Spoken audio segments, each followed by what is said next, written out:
कराची में चंद घंटों की बारिश के बाद सिंध सरकार, बल्दिया उस्मा कराची और डीएमसी के रेन इमरजेंसी के दावे धरे के धरे रह गए। कई सड़कें डूब गई। मुख्तलिफ वाक़यात में 4 अफराद जाँ बहक। पौश इलाका डिफेंस भी ज़ेरे आब आ गया। पानी घरों और दफातर में दाखिल। अमराज़ क़ल्ब का सबसे बड़ा अस्पताल NICVD के शोबा इमरजेंसी में भी पानी भर गया।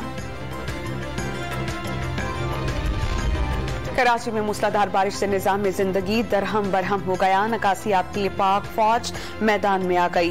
कराची के 3 मकामात पर जवान नकासी आप में मसरूफ अमल। एक टीम पाकिस्तान चौक, दूसरी सिंध असेंबली और तीसरी सुप्रीम कोर्ट के बाहर मौजूद। जदीद मशीनरी के जरिए पानी की नकासी का अमल जारी।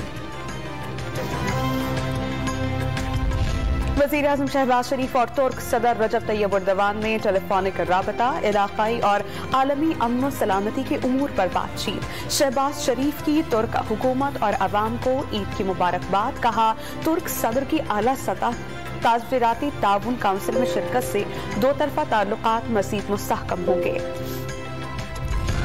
लाहौर हाई कोर्ट ने सहाफ़ी इमरान रियाज की रिहाई का हुक्म दे दिया। चकवाल केस में जमानत मंजूर। इखराज मुकदमात की दरख्वास्त पर समाअत 19 जुलाई को होगी।